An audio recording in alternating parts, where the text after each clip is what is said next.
आज की क्लास में हम अपनी सीजी हिस्ट्री की जो क्लास चल रही थी उसका आखिरी टॉपिक जो है आज की क्लास से प्रारंभ हो रहा है, जिसमें हम कलचुरी काल को कवर करने वाले हैं। ठीक है, 2 से 3 दिन लगेगा, हमारा कलचुरी काल वाला टॉपिक कंप्लीट हो जाएगा।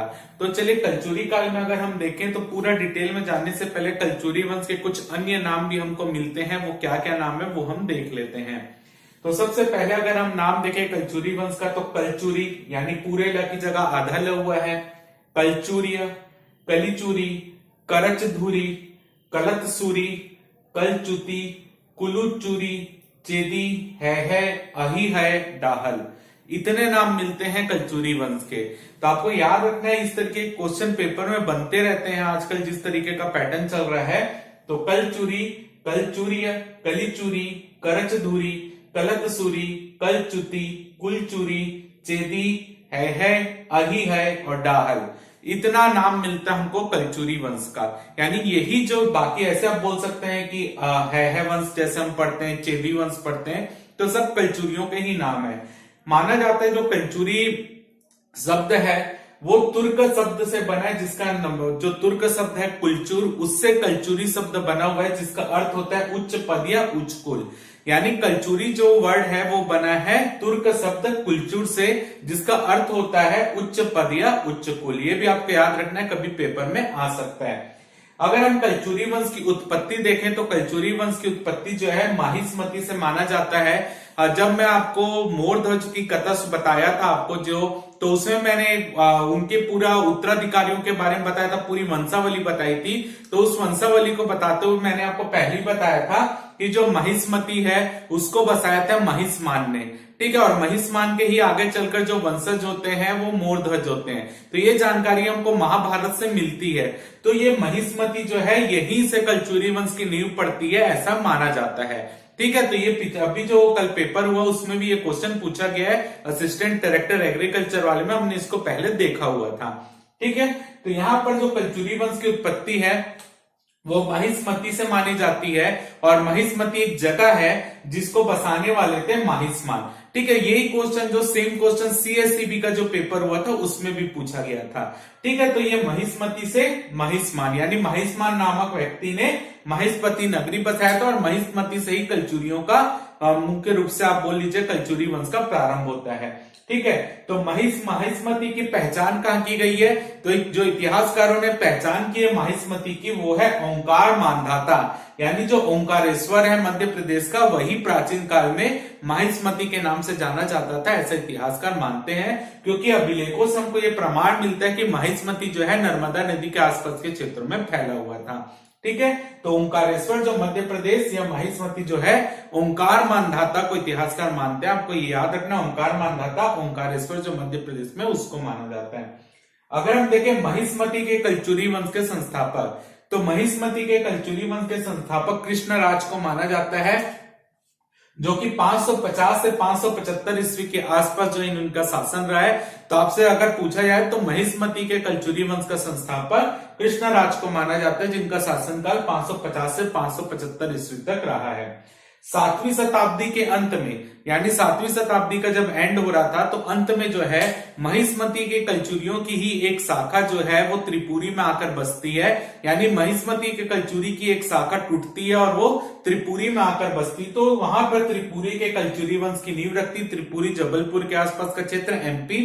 तो त्रिपुरी के कलचुरी वंश के संस्थापक थे वामराज देव। ठीक है, तो आपको याद रखना है। तो अगर देखें तो सबसे पहले महिष्मती की कलचुरी, महिष्मती से एक शाखा टूटी त्रिपुरी के कलचुरी, त्रिपुरी की शाखा टूटी रतनपुर के कलचुरी, और रतनपुर की शाखा टूटी रायपुर के कलचुरी। यानी इतनी शाखाएं बटी है कलचुरी वंश की। तो त्रिपुरी के कलचुरी वंश के शासक संस्थापक थे वामराज देव। क्लियर है? अब इसको आगे बढ़ते हैं और यहीं पर देखते हैं कि त्रिपुरी के कलचुरी वंश के ही एक शासक होते हैं कोकल प्रथम। त्रिपुरी के कलचुरी वंश के ही एक शासक है कोकल प्रथम, जिसका शासनकाल 850 से 890 ईस्वी के आसपास रहा है। त्रिपुरी में कोकल प्रथम के ही पुत्र थे शंकरगढ़ द्वितीय। शंकरगढ़ द्वितीय किसके पुत्र थे? कोकल प्रथम के पुत्र थे। शंकरगढ़ द्वितीय का अन्य नाम भी कुछ हमको मिलते हैं, मुग्धतुंग, धवल, रणविग्रह, ये सभी नाम किसके हैं? कोकल द्वितीय, कोकल प्रथम के पुत्र शंकरगढ़ द्वितीय के। तो मुग्धतुंग भी आपको पेपर में वो लिख के दे सकता है, धवल भी लिख के दे सकता है, रणविग्रह भी लिख के दे सकता है। तो कोकल प्रथम के पुत्र शंकरगढ़ द्वितीय ने बाणवंशी शासक विक्रमादित्य प्रथम पर आक्रमण किया।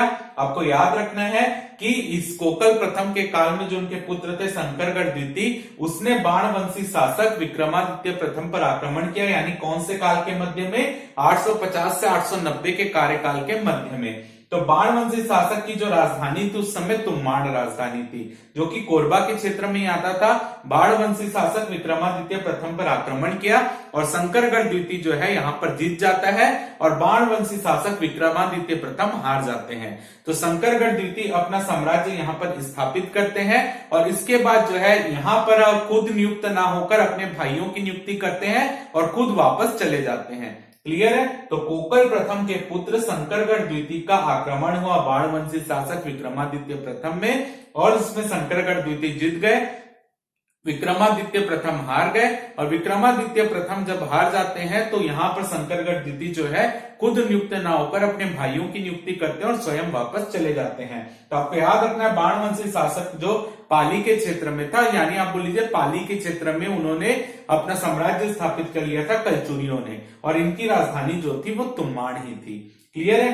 अब क्या होता है, अब बाणवंशी शासक समय का फायदा उठाते हैं, शंकरगढ़ द्वितीय जब वापस चले जाते हैं और उनके भाई यहाँ पर रहते, तो उनके भाई जो है उतने निपुण नहीं रहते उस समय कि वो कुछ युद्ध कर सके।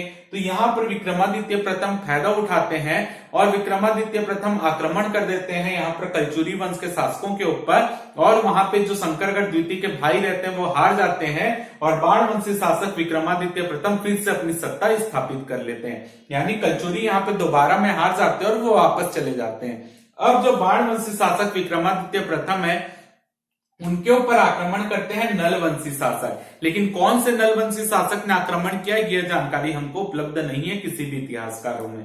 ठीक है, बस इतना कुछ अभिलेखों से मिलता है कि नलवंशी शासकों ने आक्रमण किया, लेकिन कौन शासक उसका नाम कहीं नहीं मिलता। तो नलवंशी शासकों ने आक्रमण किया बाणवंशी शासक विक्रमादित्य प्रथम पर, और यहाँ पर आक्रमण करके नलवंश ने जो है पाली के आसपास के क्षेत्रों में भी अपनी सत्ता स्थापित कर ली। ठीक है, अब नलवंशी शासक जब यहाँ पर शासन कर रहे थे तो इन नलवंशी शासकों पर आक्रमण किया सोमवंशी शासकों ने, जो उड़ीसा के सोमवंशी शासक थे, और इन सोमवंशी शासकों ने नलवंशी शासकों पर आक्रमण करके उनको हरा दिया और स्वयं को पाली की सत्ता में स्थापित कर लिया। ठीक है, तो यहाँ पर जो है सोमवंशी शासक नलवंशी शासकों पर आक्रमण करके अब पाली के आसपास के क्षेत्र को जीत लिया है सोमवंशी शासकों ने। क्लियर है? अब क्या होता है, यहीं पर त्रिपुरी के कलचुरी के एक शासक होते हैं जिनका नाम रहता है लक्ष्मण राज द्वितीय। 975 से 970 ईस्वी के आसपास इनका शासन रहता है। अब लक्ष्मण राज द्वितीय जो रहते हैं वो आक्रमण करते हैं सोमवंशी शासक पर। उस सोमवंशी शासक का नाम माना गया है महाशिवगुप्त ययाति। तो ये अभिलेखों में जानकारी मिलती है, लेकिन इतिहासकारों में इसमें भी मतभेद है कि ये थे भी कि नहीं थे। ठीक है, लेकिन लक्ष्मण राज द्वितीय 975 से 970 ईस्वी के पास आक्रमण करते हैं सोमवंशी शासकों पर। ऐसा माना जाता है कि वो शासक महाशिवगुप्त ययाति था। इनको हरा देते हैं लक्ष्मण राज द्वितीय, लेकिन अपनी सत्ता यहाँ पर स्थापित नहीं करते और वो आगे चले जाते हैं दूसरी जगहों पर आक्रमण करने। उसके बाद क्या होता है, कोकल द्वितीय शासक बनते त्रिपुरी के कलचुरी के 990 से 1015 ईस्वी के आसपास इनका शासन रहा त्रिपुरी में। कोकल द्वितीय के कुल 18 बेटे थे। ठीक है, कोकल द्वितीय के कुल 18 बेटे थे। तो कई अभिलेखों में हमको ये जानकारी मिलती है कि जो कलिंग राज थे वो कोकल द्वितीय के 18 पुत्रों में सबसे छोटा पुत्र था, लेकिन कई अभिलेखों में ये जानकारी भी मिलती है कि कोकल द्वितीय के जो भाई थे उनका भी में से किसी भाई के किसी का बेटा था कलिंग राज। ठीक है, जैसे कि अगर मैं बता दूं आपको, यहाँ पर हम आगे पढ़ेंगे कि जो यहाँ पर रतन देव तृतीय का खरौद अभिलेख मिला है उसमें यह बताया गया कि कोकल देव द्वितीय का पुत्र था कलिंग राज। ठीक है, यानी कलिंग राज जो कोकल देव द्वितीय का पुत्र था, ये एकमात्र अभिलेख है जिसमें यह पता चलता है कि कोकल द्वितीय का पुत्र कलिंग राज था। बाकी अभिलेखों में हमको ये पता चलता है कि कोकल द्वितीय के कोई और भाई थे, उनका बेटा था कलिंग राज। तो ये भी जो है मतभेद की स्थिति है। ठीक है। तो यहाँ कोकल द्वितीय क्या करते हैं, कलिंग राज को यहाँ पर अपना सेनापति बनाते हैं और यहां से जो है इसको सेनापति बनाकर भेजते हैं आक्रमण करने सोमवंशी शासकों के ऊपर, और कलिंग राज जो रहते हैं इन सोमवंशी शासकों को हरा देते हैं और छत्तीसगढ़ में अपनी सत्ता को स्थापित कर लेते हैं। या बोल लीजिए आप पाली और ये पूरा तुम्बाड़ के आसपास जो क्षेत्र है, रतनपुर के आसपास का क्षेत्र, उस पर अपनी सत्ता स्थापित कर लेते हैं कलिंग राज। तो यहां से हमारा चालू होता है रतनपुर के कलचुरी वंश। ये था उसका पूरा बैकग्राउंड। अब सबसे पहले हम यहाँ पर देखते हैं रतनपुर का कलचुरी वंश, ठीक है। तो यहाँ पर कलचुरी सत्ता स्थापित हो गई है पूर्ण रूप से, अब स्थायी रूप से जो है सत्ता स्थापित हो गई है कलचुरियों की। अब देखते हैं रतनपुर का कलचुरी वंश। भले ही यहाँ पर जो है इनकी पहली राजधानी तुम्बाड़ रहती, लेकिन इस वंश को तो रतनपुर का कलचुरी वंशी बोलते हैं। तो पहले राजा होते हैं कलिंग राज। कलिंग राज का शासन रहा है 1000 से 1020 ईस्वी के मध्य का शासन रहा है कलिंग राज का। तो इनको रतनपुर के कलचुरी वंश का संस्थापक माना जाता है, पेपर में आता है ये क्वेश्चन। तो रतनपुर के कलचुरी वंश का संस्थापक है हमारे कलिंग राज। इनकी राजधानी थी तुम्बाड़, ठीक है। इन्होंने अपनी राजधानी बनाया था तुम्बाड़ को। तुम्बाड़ को तुम्बान खोल भी कहा जाता है। खोल का मतलब होता है छेद या छिद्र। तो ऐसा छिद्र जैसे कोई भी छेदा रहता है उसका एक तरफ और दो तरफ, यानी उस छेदे में जाने के दो ही रास्ते होते हैं, या तो आप सामने से जाओ या पीछे से जाओ। तो तुम्बाड़ भी एक ऐसी जगह थी जहां पे एक छेद के समान जगह थी, जहां पर जाने के केवल दो रास्ते थे, ठीक है। एक जो महल की तरफ जा रहा है या तुम्बाड़ राजधानी की तरफ जा रहा है, और एक वहां से आ रहा है, और किसी भी रास्ते से तुम्बाड़ नहीं पहुंचा जा सकता था। इसलिए तुम्बाड़ जो था वो आक्रमणकारियों से आप बोल सकते हो सुरक्षित रह सकता था। इसी के लिए जो कलिंग राज ने तुम्बाड़ को राजधानी बनाया था।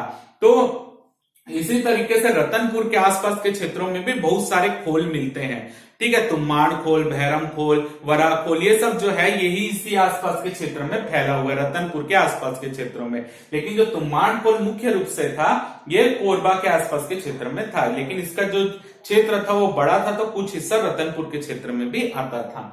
आगे देखते हैं रतनदेव तृतीय के खरौद अभिलेख से हमको ये जानकारी मिलती है कि कोकल देव द्वितीय का पुत्र था कलिंग राज। जैसे कि मैंने आपको पहले बताया, तो कोकल देव द्वितीय का जो पुत्र था या कोकल द्वितीय का जो पुत्र था वो था कलिंग राज। ये जानकारी हमको खरौद अभिलेख से मिलती है। इसके अलावा जाजल देव प्रथम के रतनपुर अभिलेख, जाजल देव प्रथम के रतनपुर अभिलेख से हमको जानकारी मिलती है कि जाजल देव ने कलिंग राज के बारे में क्या कहा है। तो जाजल देव ने कहा था कि शत्रुओं की स्त्रियों की आंखों से बहते हुए जल से पुष्ट हुआ प्रताप का वृक्ष, यानी कलिंग राज को प्रताप का वृक्ष कहा है। और वो भी कैसे, शत्रुओं की स्त्रियों की आंखों से बहते हुए जल से पुष्ट हुआ प्रताप का वृक्ष। ये कथन जाजल देव ने अपने अभिलेख में कलिंग राज के लिए कहा है। तो इस तरीके के क्वेश्चन वर्तमान में बनते रहते हैं। आपको कथन दे देगा और ये पूछेगा कि किस कलचुरी शासक के लिए कथन कहा गया था, तो ये कथन कहा गया कलिंग राज के लिए, ठीक है। शत्रुओं की स्त्रियों की आंखों से बहते हुए जल से पुष्ट हुआ प्रताप का वृक्ष। अगला हम देखते हैं जो कलिंग राज है उसने चैतुरगढ़ में महिषासुर मर्दिनी मंदिर का निर्माण कराया था। तो चैतुरगढ़ में महिषासुर मर्दिनी मंदिर का निर्माण किसने कराया, कलिंग राज ने कराया। बहुत बुक में अलग अलग मिलता है, लेकिन अगर आप वहां पर जाकर शिलालेख देखेंगे तो उसमें साफ साफ लिखा है कलिंग राज ने निर्माण करवाया था। अगला हम देखते हैं शासक कमल राज। कलिंग राज के बाद उनके बेटे कमल राज जो है वो कलचुरी वंश के शासक बनते हैं। कमल राज का शासनकाल 1020 से 1045 ईस्वी के मध्य रहा है। इस समय जो कमल राज जब शासक बनते हैं तो ये त्रिपुरी के कलचुरी शासक गांगे देव के समकालीन है। पेपर में आता है क्वेश्चन, तो ये त्रिपुरी के कलचुरी शासक गांगे देव के समकालीन है कमल राज। तो आपको यहाँ पर एक चीज समझना पड़ेगा कि जो त्रिपुरी के कलचुरियों की एक शाखा आकर रही थी रतनपुर के क्षेत्र में, या आप बोल सकते हो रतनपुर के कलचुरी जिनको कहा गया, लेकिन वो पूर्ण रूप से स्वतंत्र नहीं थे रतनपुर वाले। वो अभी भी त्रिपुरियों के अधीन रहकर ही काम कर रहे हैं, अभी वो स्वतंत्र नहीं हुए हैं, यानी अलग से अपना क्षेत्र नहीं बताए। वो अभी भी जो है त्रिपुरी के कलचुरियों के अधीन रहकर ही काम कर रहे हैं। तो ये गांगे देव के समकालीन थे कमल राज।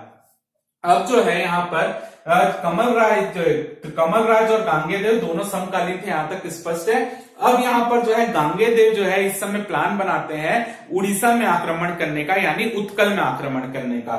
ठीक है, तो उड़ीसा और उत्कल में जब वो आक्रमण करने जाते हैं तो वो गांगेय से मदद मांगते हैं, गांगेय मदद मांगते हैं कमलराज से कि आप जो है गांगेय को मदद मांगते हैं कमलराज से कि आप जो है इस क्षेत्र को जीतने में हमारी मदद कीजिए। तो कमलराज इस क्षेत्र से जो है अपने हाथियों को, अपने सैनिकों को जो है भेजता और स्वयं भी जाता है वहां पर उड़ीसा में आक्रमण करने। और इस क्षेत्र में कमलराज जो रहता है वो जीत हासिल करता है, उड़ीसा के शासकों को हरा देता है और वहां से जितना भी धन लूट कर लाए रहते हैं वो समर्पित कर देते हैं गांगेय को। तो जिससे स्पष्ट होता है कि यहाँ पर जो रतनपुर के कलचुरी थे वो उड़ीसा के कलचुरी, जो त्रिपुरी के कलचुरी थे उनके कहीं ना कहीं अधीन थे। क्लियर है, क्योंकि जितना भी धन कमलराज यहाँ पर जीत रहे हैं, लूट रहे हैं, वो धन वो किसको समर्पित कर दे रहे हैं? त्रिपुरी के कलचुरी गांगेय को। तो ये आपके लिए पेपर में इंपॉर्टेंट है, पेपर में कई बार आता है। आजकल मैचिंग में दे रहे क्वेश्चन, एक तरफ राजा का नाम देगा और उसके काल की घटनाओं को देगा सम्मिलित करने के लिए। तो यहाँ पर जो है आप याद रखना है, त्रिपुरी के कलचुरी गांगेय समकालीन थे रतनपुर के कलचुरी कमलराज के। क्लियर है। इसके अलावा जो है लक्ष्मीकर्ण के रीवा अभिलेख से हमको एक जानकारी मिलती है, लक्ष्मीकर्ण के रीवा अभिलेख से एक जानकारी मिलती है जिसमें बताया गया है कि जब कमलराज और गांगेय उड़ीसा में आक्रमण करने जाते हैं तो वो आक्रमण इतना बोल लीजिए हिंसात्मक रहता है, उसके एवज में उन्होंने कहा है कि सैनिकों द्वारा, यानी कमलराज और गांगेय के सैनिकों द्वारा मारे गए हाथियों के रक्त से समुद्र क्षेत्र जो था वो पूर्ण रूप से कीचड़मय हो गया था। यानी यहाँ पर इतना हिंसात्मक घटनाएं हुई थी और इतना हिंसात्मक चीजें हुई कि कमलराज और गांगेय के जो सैनिक थे वो उनके जो बाकी उड़ीसा के इसके पास जो भी सैनिकों के हाथी थे उनको मार दिया गया था। किसके द्वारा? गांगेय और कमलराज के द्वारा। और जो हाथियों का खून था उससे कीचड़ बन गया था समुद्र के आसपास के क्षेत्र में। तो आपके लिए ये इंपॉर्टेंट है। चलिए आगे बढ़ते हैं। यहाँ पर कमलराज को साहिल नामक योद्धा मिलता है।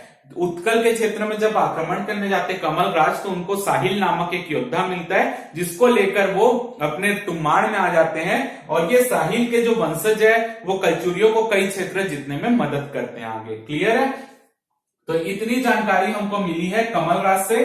अब देखते हैं तीसरे राजा रतनदेव प्रथम। तो रतनदेव प्रथम जो है 1045 ईस्वी से 1065 ईस्वी तक रतनदेव प्रथम यहाँ पर शासक बनते हैं।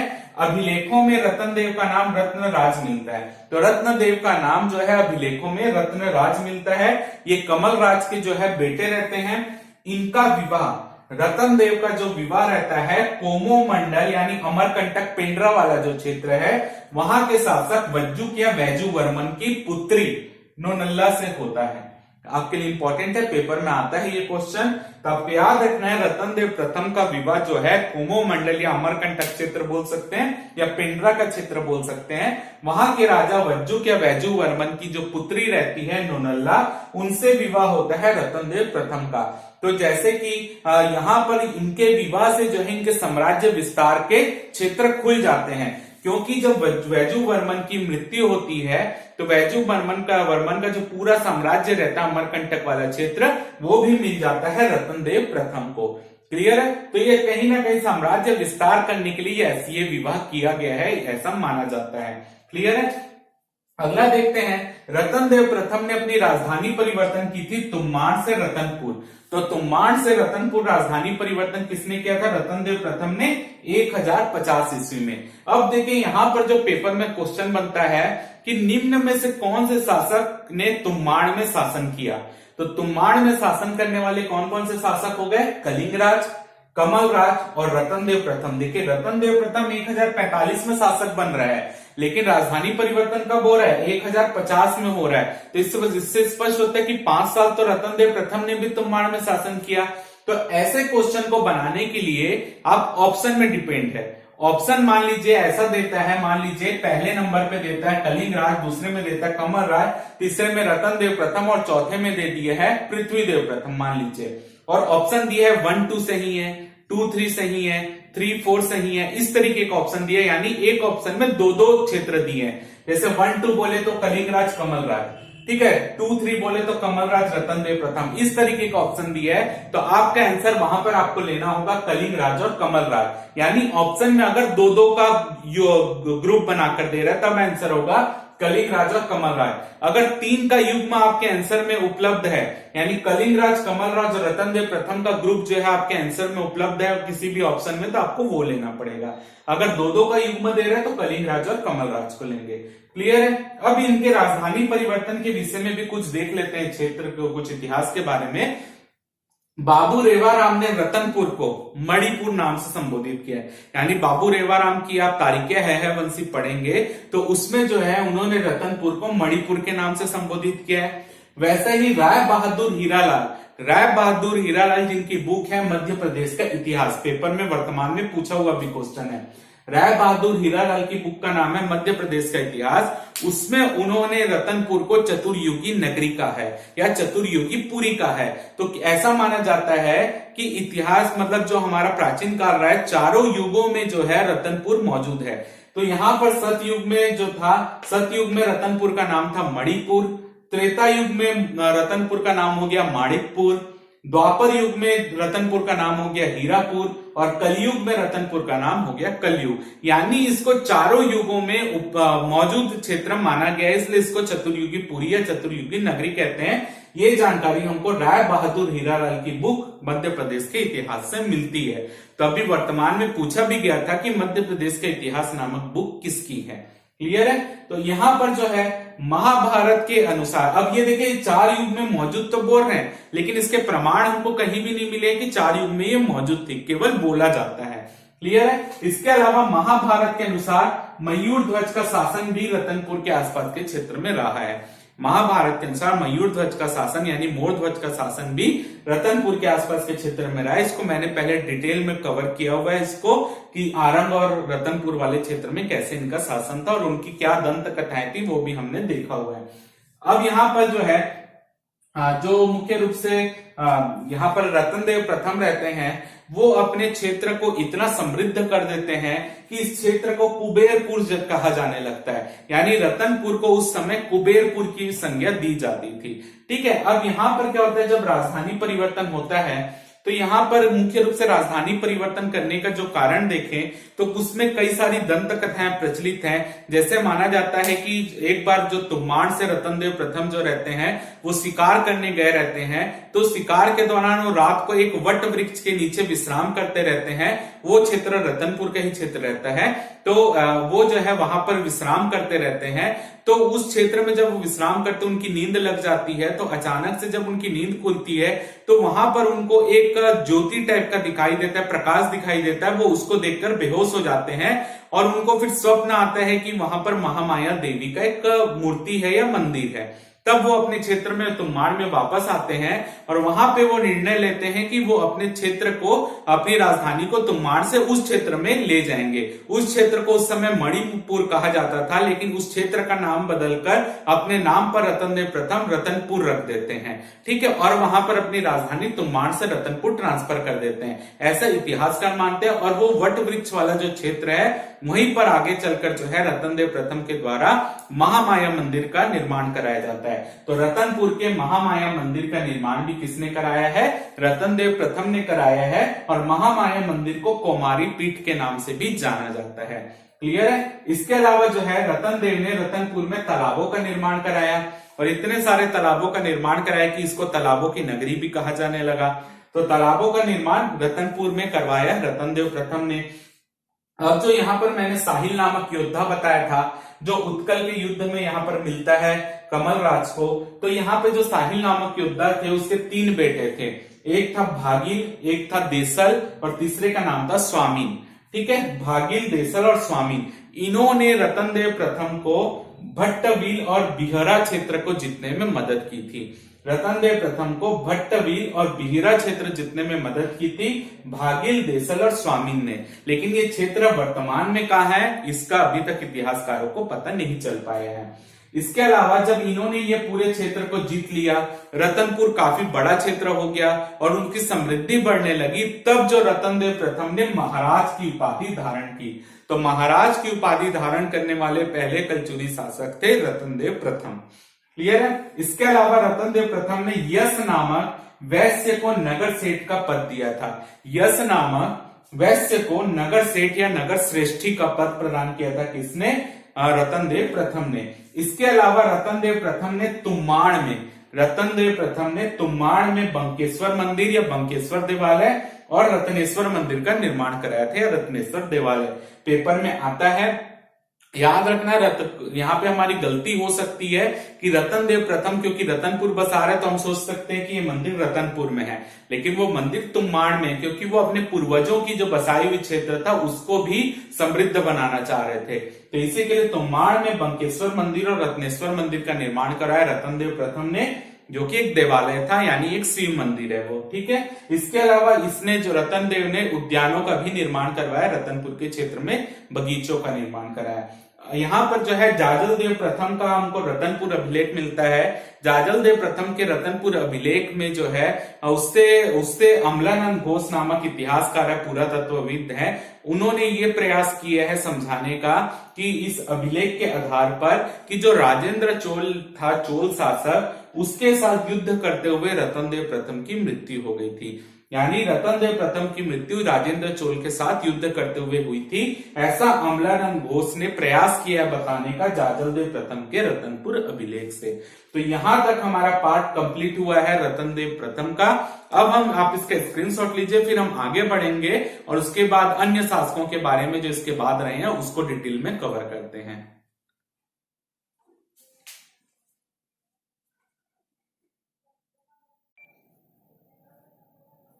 अब हम आगे बढ़ते हैं और कलचुरी वंश के अगले राजा को देखते हैं, जो कि है पृथ्वीदेव प्रथम। तो रतन देव प्रथम के बाद उनके बेटे पृथ्वीदेव प्रथम शासक बनते हैं, जिनका शासनकाल 1065 से लेकर 1090 ईस्वी तक रहता है। इनका वास्तविक नाम पृथ्वीख्रे था।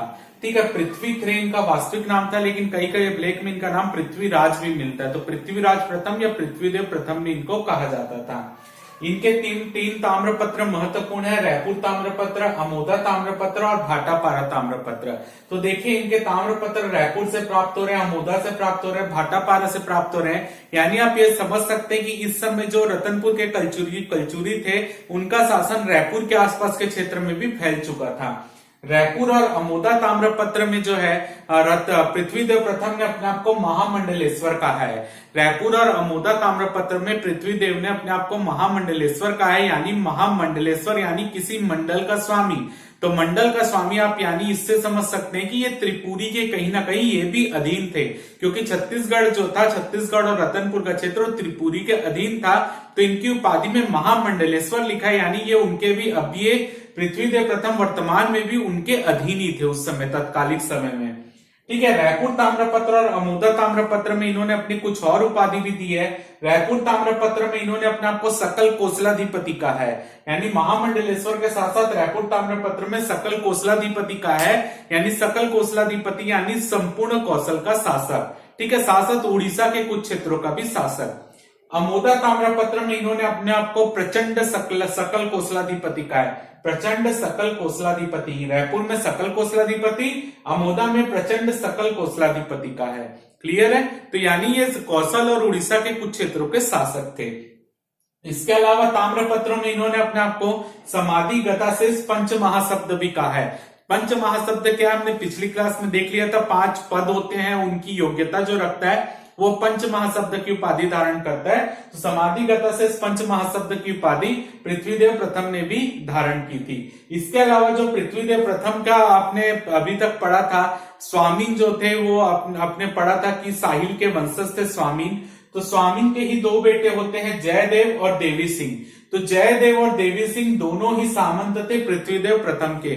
तो पृथ्वीदेव प्रथम के सामंत कौन कौन थे, या सेनापति बोल सकते हो, जयदेव और देव सिंह। तो जयदेव ने पृथ्वीदेव प्रथम को डांडोर क्षेत्र जीतने में मदद की, यानी जयदेव जो सामंत थे वो डांडोर क्षेत्र गए थे, यानी सरगुजा के क्षेत्र में आक्रमण करने गए थे।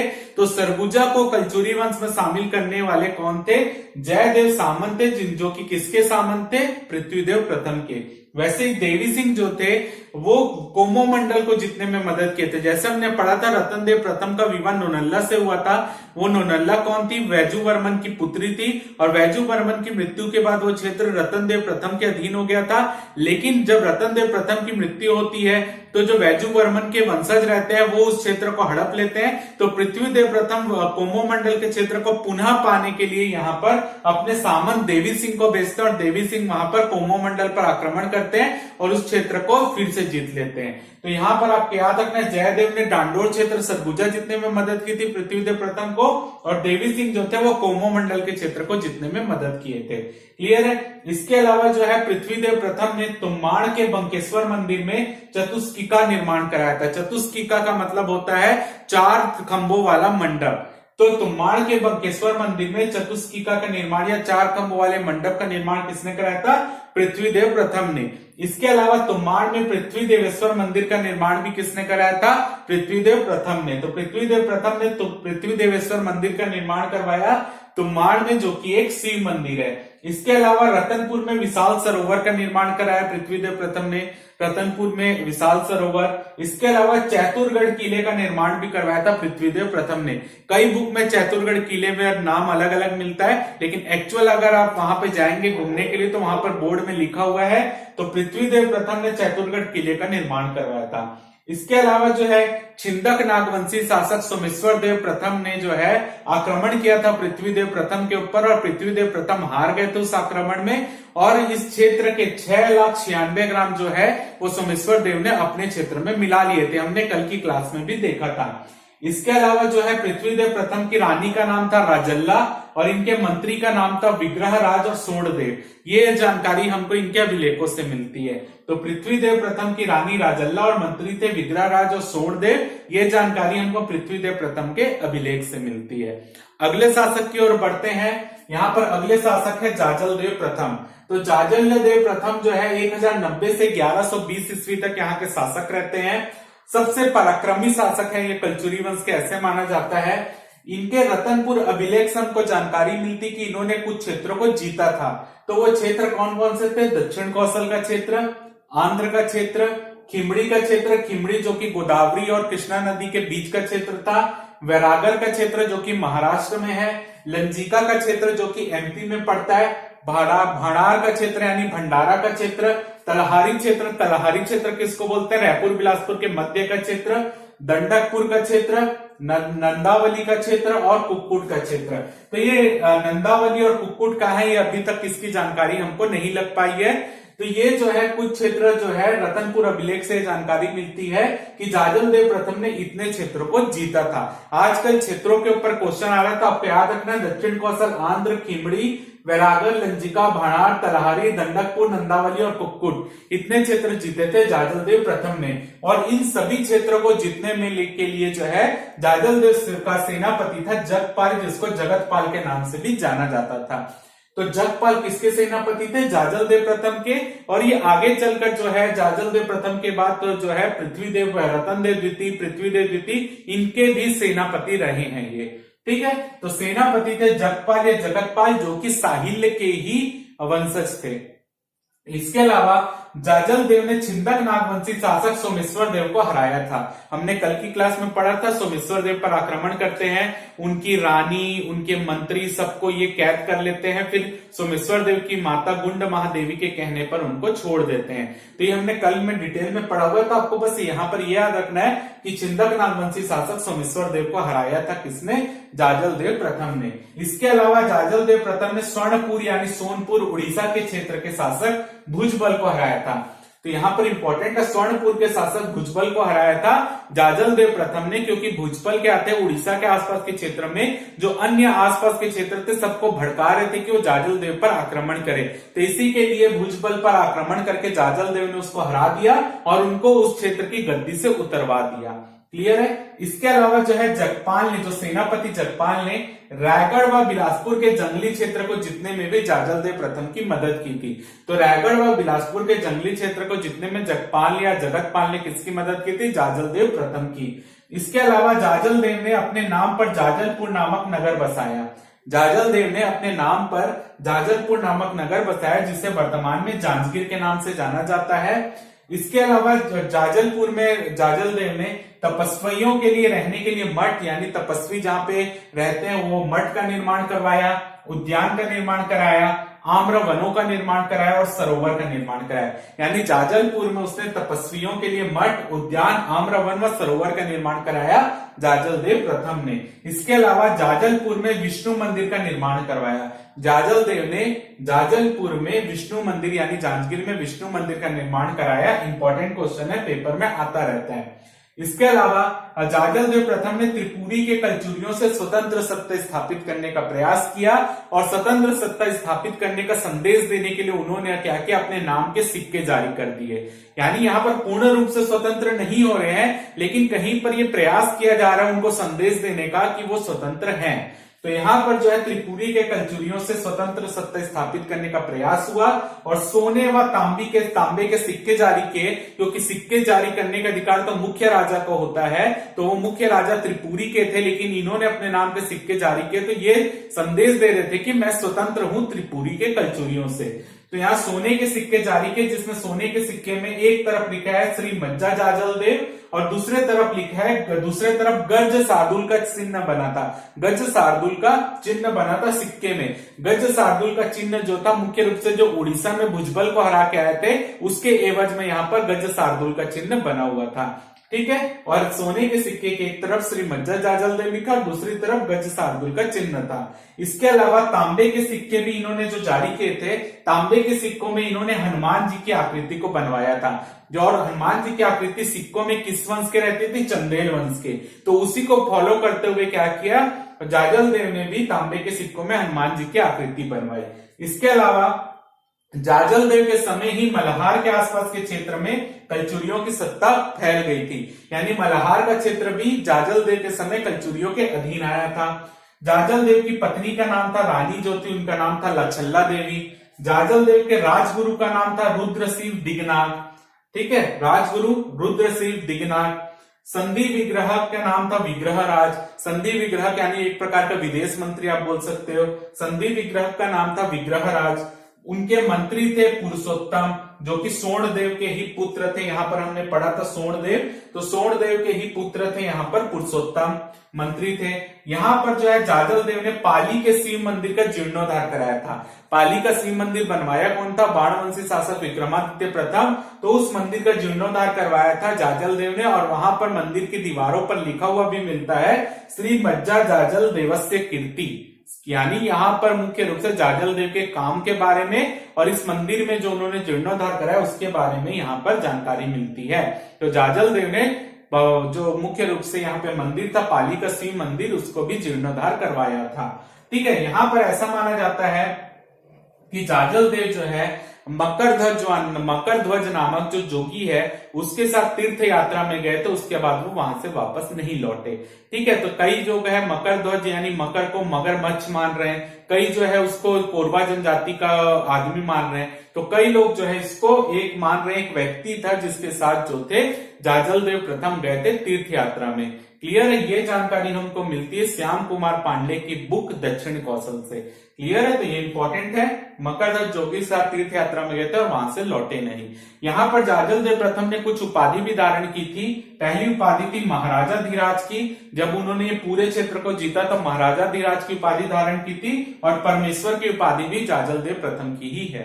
ठीक, आगे देखते हैं। अगले शासक बनते हैं रतन देव द्वितीय। यहाँ पर जाजल देव और उनकी पत्नी लाछल्ला देवी से संतान की प्राप्ति होती है। रतन देव द्वितीय 1120 से 1135 ईस्वी तक के शासक रहते हैं। रतन देव द्वितीय के समकालीन त्रिपुरी शासक थे गया कर्ण। जैसे कि मैंने आपको यहाँ पे बताया कि यहाँ पर सिक्के जारी करने का मतलब ये था कि वो अपने आप को स्वतंत्र दिखाना चाह रहे थे, एक संदेश भेजना चाह रहे थे। तो सेम संदेश को फॉलो किया रतन देव द्वितीय ने भी, और रतन देव द्वितीय ने घोषणा कर दी कि वो जो है त्रिपुरी के कलचुरियों से स्वतंत्र हैं। तो पूर्ण रूप से जो स्वतंत्र शासक थे त्रिपुरी के कलचुरियों से पहले शासक रतन देव द्वितीय थे। ठीक है, रतन देव द्वितीय ने ही क्या किया घोषणा कर दी कि वो स्वतंत्र रहेंगे, तो जो उनके समकालीन त्रिपुरी के शासक थे गया कर्ण, उन्होंने अपनी सेना भेजी यहां पर आक्रमण करने के लिए और रतन देव द्वितीय ने इनकी सेना को हरा दिया और यहां पे पूर्ण रूप से स्वतंत्र सत्ता स्थापित कर दी रतन देव द्वितीय ने। तो त्रिपुरी के कलचुरियों से जो स्वतंत्र सत्ता स्थापित करने वाले पहले शासक थे, पूर्ण स्वतंत्र सत्ता, वो रतन देव द्वितीय थे।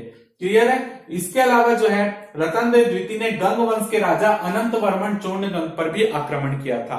ठीक है, रतन देव द्वितीय ने गंग वंश के राजा अनंत वर्मन चोंडगंग पर आक्रमण किया था। इसका कारण यह था क्योंकि अनंत वर्मन चोंडगंग ने क्या किया था, जो भुजबल को यहाँ पर जाजल देव प्रथम ने उसकी गद्दी से हटाया था, अनंत वर्मन चोंडगंग ने भुजबल को वापस उसकी गद्दी में बैठा दिया था। तो इसी के लिए रतन देव द्वितीय ने यहाँ पर अनंत वर्मन चोंडगंग में आक्रमण किया, जो कि गंग वंश के राजा थे। इस युद्ध में अनंत वर्मन चोंडगंग हार जाते हैं। उसके बाद अनंत वर्मन चोंडगंग अपनी सेना लेकर आते हैं और सेना और मतलब अनंत वर्मन चोंडगंग की सेना और रतन देव द्वितीय की सेना के मध्य युद्ध होता है तलहारी मंडल में 1130 को। तो 1130 ईस्वी में तलहारी मंडल के युद्ध में जो है यहां पर अनंत वर्मन चोंडगंग अंतिम रूप से हार जाते हैं। ठीक है, तो रतन देव द्वितीय तलहारी मंडल यहाँ पे जब पहली बार उड़ीसा में आक्रमण करते हैं अनंत वर्मन चोंडगंग में, तो चोंडगंग जो है वो उस क्षेत्र को, युद्ध क्षेत्र को छोड़कर समुद्र तरफ भाग जाते हैं। वापस ये आक्रमण करने आ रहे हैं तलहारी मंडल में और तलहारी मंडल में अंतिम रूप से रतन देव द्वितीय हरा देते हैं अनंत वर्मन चोंडगंग को। और यहाँ पर आपको याद रखना है कि यहाँ पर जो इस युद्ध को जीतने में रतन देव द्वितीय की मदद की थी उनके सेनापति, जिनका नाम था जगपाल। जैसे कि मैंने यहाँ पर बताया था, जगपाल जो थे जाजल देव प्रथम के भी सेनापति थे, रतन देव द्वितीय के भी सेनापति थे और पृथ्वीदेव द्वितीय के भी सेनापति थे। तो जगपाल जो है यहाँ पर तलहारी मंडल को जीतने में मदद करते हैं किसको, रतन देव द्वितीय को। और इस युद्ध को जीतने के बाद ही रतन देव द्वितीय को जगत सिंह कहा जाने लगा। तो रतन देव द्वितीय को क्या कहने लगे, जगत सिंह। क्लियर है। इसके बाद जो है रतन देव द्वितीय के सामंत थे जिनका नाम था वल्लभराज। तो रतन देव द्वितीय के सामंत वल्लभराज का अकलतरा अभिलेख मिलता है। इस अकलतरा अभिलेख से जानकारी मिलती है कि जो रतन देव द्वितीय जो थे और उनके सामंत वल्लभराज थे, उन्होंने बंगाल के गौड़ राजाओं पर आक्रमण किया था। तो वल्लभराज जो सामंत है, उनके अकलतरा अभिलेख से जानकारी मिलती है कि बंगाल के गौड़ राजाओं पर आक्रमण करने कौन गए थे, वल्लभराज गए थे, जो कि किसके सामंत थे, रतन देव द्वितीय के। तो वल्लभराज ने बंगाल के गौड़ राजाओं पर जीत हासिल की थी, यानी गौड़ राजाओं को हरा दिया था। इसके अलावा पृथ्वीदेव द्वितीय का कोनी अभिलेख मिलता है, पृथ्वीदेव द्वितीय का कोनी अभिलेख मिलता है, जिससे ये जानकारी मिलती है कि रतन देव द्वितीय का जो मंत्री था पुरुषोत्तम, उसने भी कुछ क्षेत्र को जीतने में मदद की थी। वो क्षेत्र थे खिम्मिड का और खिज्जिंग का। ठीक है, ये सब जो है बंगाल के आसपास की क्षेत्र हैं, खिम्मिड और खिज्जिंग। खिज्जिंग के शासक थे हरवाहू। कहीं पर लिखा मिलता है कि हरवाहू एक क्षेत्र था, कहीं पे मिलता है खिज्जिंग के राजा थे हरवाहू। तो यहाँ पर जो है आपका मुद्दा यह है कि यहाँ पर खिज्जिंग और खिम्मिड जो क्षेत्र है वो जीतने में पुरुषोत्तम ने रतन देव द्वितीय की मदद की थी, यानी ये उसके मंत्री थे और वल्लभराज उनके सामंत थे और इन क्षेत्रों को जीता था रतन देव द्वितीय ने। इसके अलावा रतन देव द्वितीय के दरबार में प्रसिद्ध ज्योतिष पद्मनाभ भी रहते थे, क्योंकि रतन देव स्वयं विज्ञान के ज्ञाता थे। ठीक है, तो यहाँ पर प्रसिद्ध ज्योतिष पद्मनाभ जो थे, जिन्होंने चंद्र ग्रहण की सही गणना की थी, वो विद्वान जो है यहाँ पर रतन देव द्वितीय के दरबारी थे वो। इसके अलावा जो इनके सामंत है वल्लभराज ने विकर्णपुर महल का निर्माण कराया। विकर्णपुर या कोटगढ़ महल जिसको बोलते हैं, उसका निर्माण कराया वल्लभराज ने। रेवंत मंदिर का निर्माण करवाया है वल्लभराज ने। और यहाँ पर वल्लभराज ने एक सरोवर का भी निर्माण करवाया है। तो वल्लभराज ने विकर्णपुर यानी कोटगढ़ महल, रेवंत मंदिर और सरोवर का निर्माण वल्लभराज ने कराया, जो कि किसके मंत्री थे, रतन देव द्वितीय के। इसके अलावा रतन देव द्वितीय को 36 विज्ञानों का ज्ञाता व युद्ध में रुचि रखने वाला भी कहा जाता है। 36 विज्ञानों का ज्ञाता व युद्ध में रुचि रखने वाला किसको कहा जाता है, रतन देव द्वितीय को। जगत सिंह मैंने आपको बता ही दिया। रतन देव द्वितीय ने भी अपने पिता के स्वरूप सोने व तांबे के सिक्के जारी किए।